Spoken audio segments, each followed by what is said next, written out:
dibagi engke ku guru thariqah mah aya alamul khalqi aya alamul amri.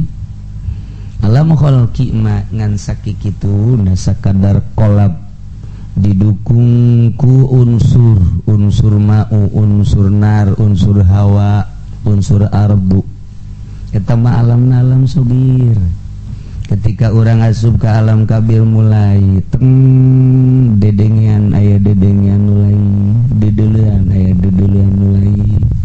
Etalah nu disebut indra keenam.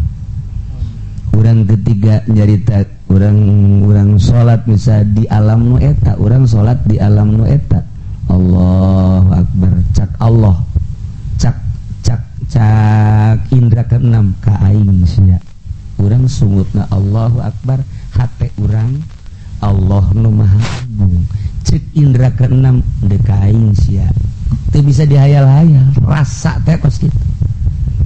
Ketika urang bismillahirrahmanirrahim sia keur nyebut aing cek Gusti Allah. Tapi teu bisa dikitu-kitu, ieu keur penjabaran. Nempel terus.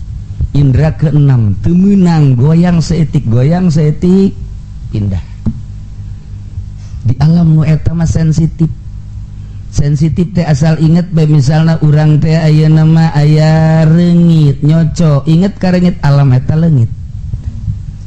Urang teh keur mantep jasa robah bae saeutik pikiran ka mana tek alam eta sensitif tah mah jitu meunang dirobah nu mantak cicing nya nama cicing teh cicingnya sa keur menikmati di alam nu eta. Mun molotot bae, mun cicing we mun diuk bae, kajen teuing dikukubahakeun ge di edan di kukubat tetep nyana keur aya di alam itu geus teu kaharti ku urang kahujanan kaanginan cicing bae nya mah ku urang diblon-blon euy sia kahujanan atuh hujan nya teh nyahoan hujan teu karasa sebab keur aya di alam nu itu gering moal. Kosu edan, nu edan teh keur aya di alam edan. Nyana mah ngadahar di pelbak we tilok aya nu edan ka rumah sakit. Sehat bae sebab nyana keur aya di alam nu itu.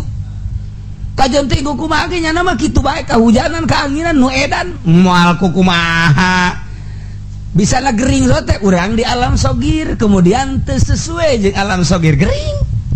Ketika orang melewati alam sogir aya di alam kabir teu dahar teu nginum atuh lewat ieu mah jang geus lain carita eta mah kos kitu mah